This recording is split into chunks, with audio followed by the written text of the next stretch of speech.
konnichiwa, Cray desu.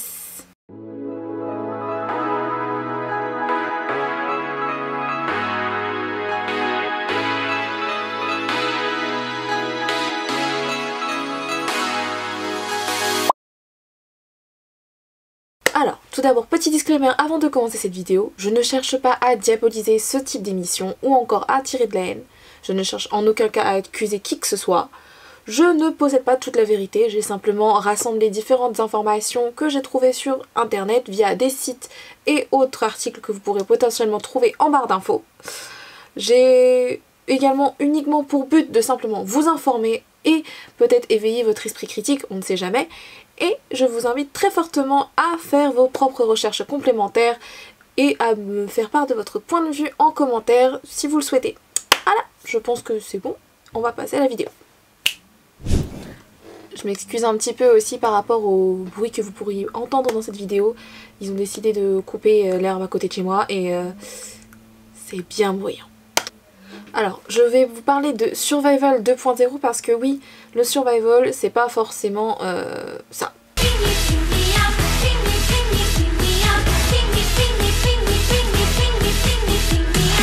Non, de base, c'est plutôt ça.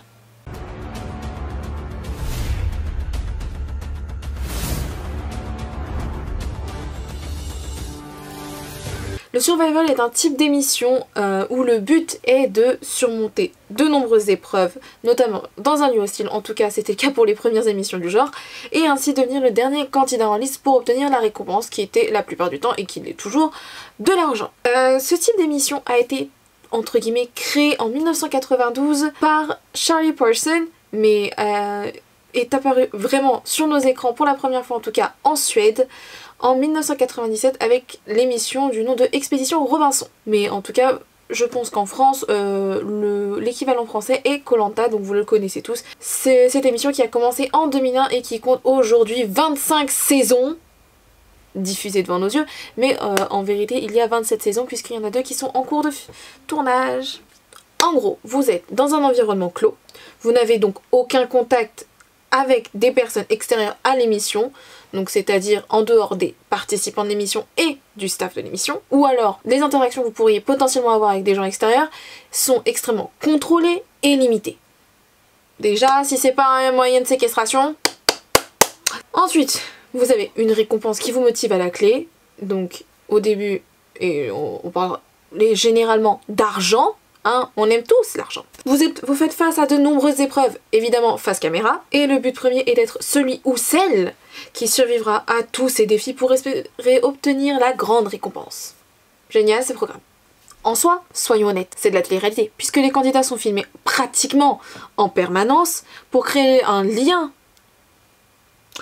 avec le public, pour que eux-mêmes aient envie de continuer à regarder l'émission, et on serait pas en train de jouer avec la curiosité potentiellement malsaine des gens en leur offrant du contenu sur le quotidien d'autrui, dans le but de faire de l'audience, donc de faire de l'argent, et ainsi leur donner envie de soutenir ou participer à différents, on va dire, est-ce qu'on va appeler ça des stratagèmes? Oui, je pense qu'on va appeler ça des stratagèmes pour les amener à dépenser de l'argent. Oui, vous savez, tous ces jeux où on vous dit d'envoyer un SMS ou de passer un appel, tous ces numéros surtaxés. Oh, c'est comme ça qu'ils se font un peu beaucoup de sous dessus. Hein. Bon, comme on dit, l'argent est roi. Si aujourd'hui ce genre d'émission est très populaire, notamment parce que vous aviez une des plus grandes, une des émissions les plus populaires de l'époque à la sortie, c'était une émission américaine qui a vu du coup une multitude de versions se développer à travers le monde. Vous avez des versions japonaises, versions françaises, versions je sais pas moi, bref, vous avez des versions partout dans le monde. Les pays asiatiques, notamment la Corée du Sud et la Chine, ont trouvé le moyen de rendre la chose encore plus rentable en surfant sur la vague de création de boys band ou de girls band. Je pense que vous en avez entendu parler, ou que vous avez vu. En tout cas, vous avez peut-être compris quand vous avez vu la vidéo au tout début.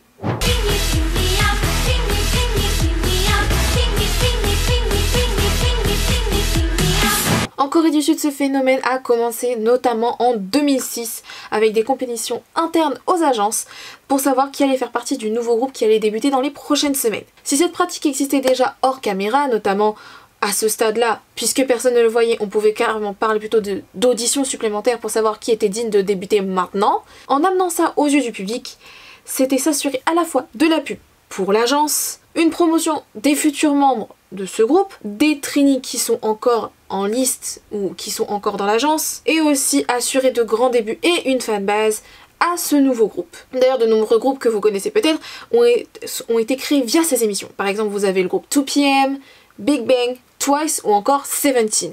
Et vous avez même NiziU qui est donc un groupe créé par JYP mais spécialisé pour le marché japonais.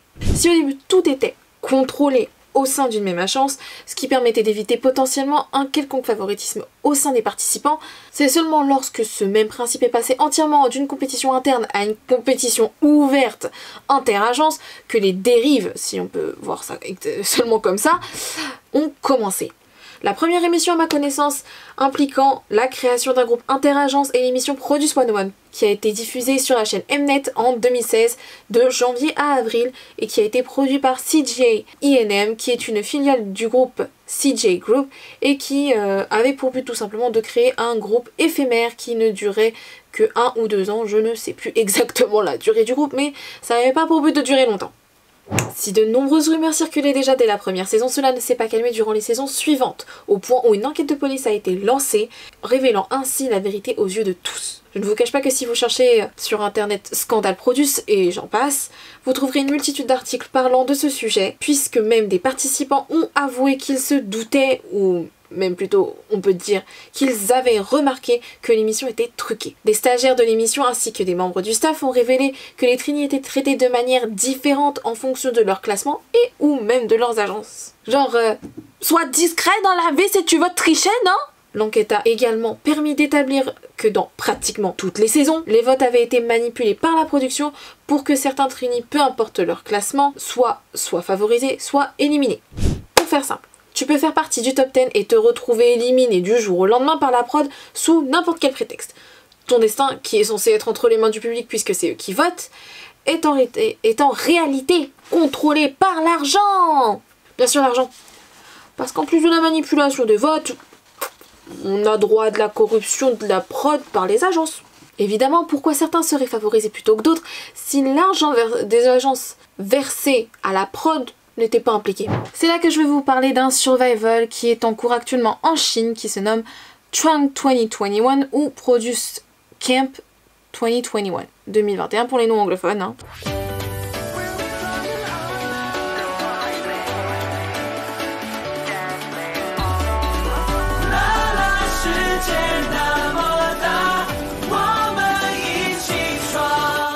Qui fait aujourd'hui les frais de son premier scandale de la saison avec le départ d'un de ses participants, Kazuma Mitchell, qui fait partie du groupe Intersection, de même que Mika et Kaylin, qui est un groupe basé à Tokyo et qui représente du coup les trainees de Avex, l'une des plus grosses agences japonaises.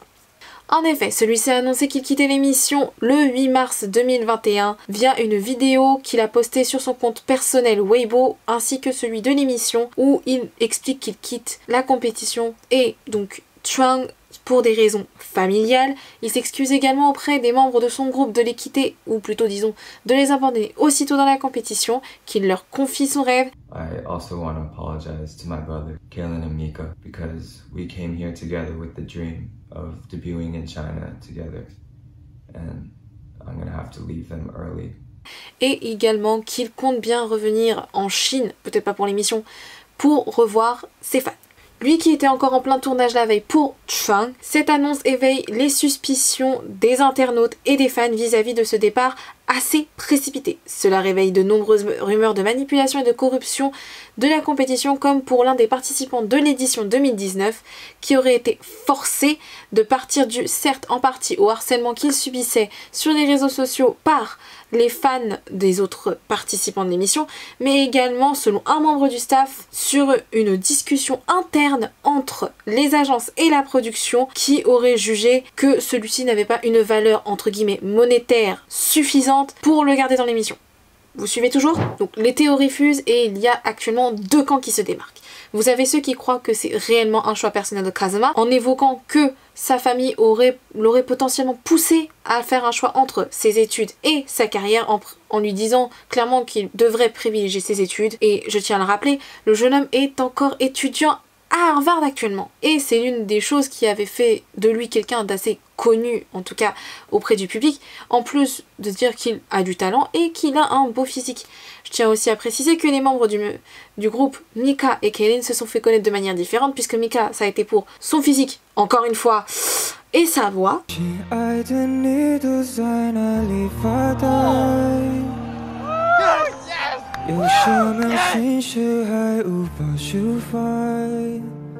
Et Kaylin, lui, ça a été parce qu'il a pleuré en apprenant la nouvelle que Jennie de Blackpink et G-Dragon sortent ensemble, parce qu'il avait dit au cours ça a été expliqué parce que au cours d'une interview il y a assez longtemps, et même dans son formulaire pour apprendre à le connaître, il avait dit que l'un de ses rêves était de se marier avec Jennie de Blackpink. L'information comme quoi il a pleuré a fuité, les gens ont voulu savoir qui il était, ils ont vu sa photo, ils ont dit « Oh, il est plutôt beau garçon, ouais !» Pour vous dire à quel point le physique compte dans cette émission, dans ce genre d'émission. On va se le dire honnêtement. À partir du moment où on dit raison familiale, vous pouvez sortir 4000 théories. Raison familiale, ça peut être n'importe quoi, mais je vous laisse proposer votre théorie en commentaire si jamais ça vous dit d'en sortir une. Et vous avez du coup le deuxième camp qui, eux, en revanche, soutiennent l'idée d'une manipulation de la production pour différentes raisons, telles que des quotas de trainee par agence à respecter, en effet dans le but de ne pas favoriser, une agence plutôt qu'une autre, ou encore une agence qui, elle, a du poids dans le milieu et qui aurait versé pas mal d'argent pour obtenir des places supplémentaires dans le groupe final, et je ne sais pas quoi d'autre. Mais en tout cas, ce sont les théories qui sont le plus ressorties dans les commentaires de la vidéo qui a été diffusée et remis aussi également sur YouTube. Si jamais vous la cherchez, je vais vous la mettre tout de suite.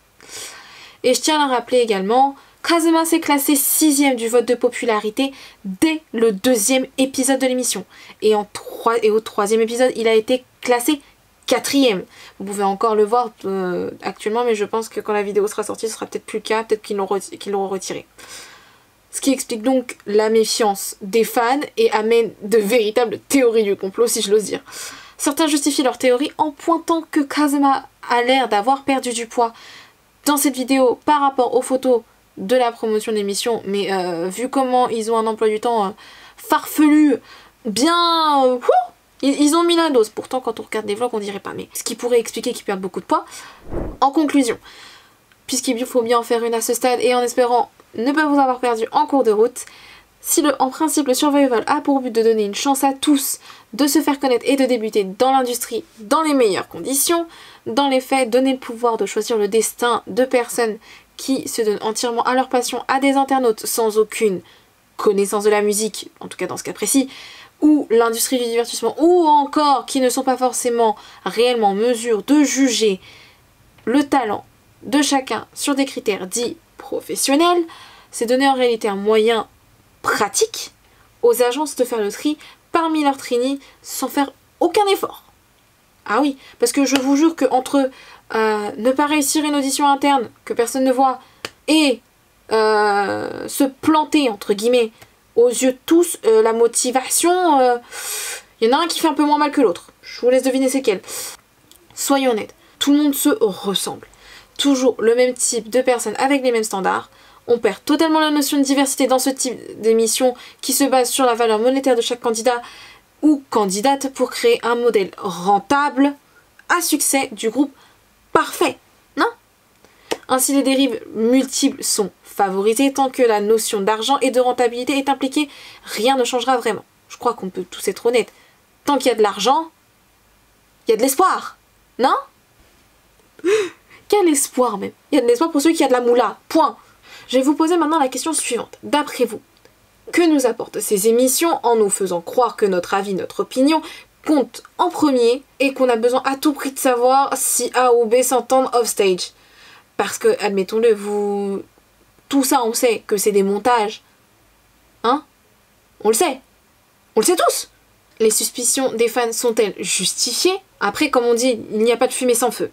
Rappelons-le, le but premier d'une émission, c'est de faire un fort taux d'audience pour donc faire beaucoup d'argent. Et ce sera tout pour aujourd'hui, ce sera la fin de cette vidéo. J'espère qu'elle vous aura plu, j'espère que je vous aurai appris des choses. Si jamais vous voulez voir d'autres contenus que je fais, notamment par exemple le contenu mode, je vous invite à regarder les lookbooks. Si vous voulez du contenu danse, j'en ai aussi, parce que de base je danse, c'était le but premier de cette chaîne, oui, c'était le but premier. J'ai mis tous les liens en barre d'infos avec mon code promo YesStyle. Bon, je porte pas de YesStyle aujourd'hui. Ouais, c'est ça, j'ai pas de YesStyle aujourd'hui, sorry, mais il y a le code promo en barre d'infos. Vous trouverez également les liens vers tous les articles sur lesquels je me suis basée pour faire ce petit papier, hein, c'est cette petite vidéo plus ou moins longue. J'espère que vous avez apprécié, encore une fois, j'espère que vous vous abonnerez à la chaîne, ce sera cool, hein. N'oubliez pas aussi la petite cloche des notifications. Je vous invite aussi à me suivre sur Instagram, c'est le réseau social où je suis le plus active et vous trouverez différents types de contenus. Je pète souvent les plombs où je parle de grosses conneries en story. Amusons-nous ensemble, non? Je vous invite à être réactif en commentaire, il y a toujours des choses à dire. Si vous avez un sujet dont vous voulez parler ou qui pourrait potentiellement m'intéresser, que je pourrais faire, je vous invite à le mettre en commentaire et je vous vois dans une prochaine vidéo, je ne sais pas quand, j'espère que j'en ferai une vite et on se voit la prochaine fois. Bisous. Bye bye.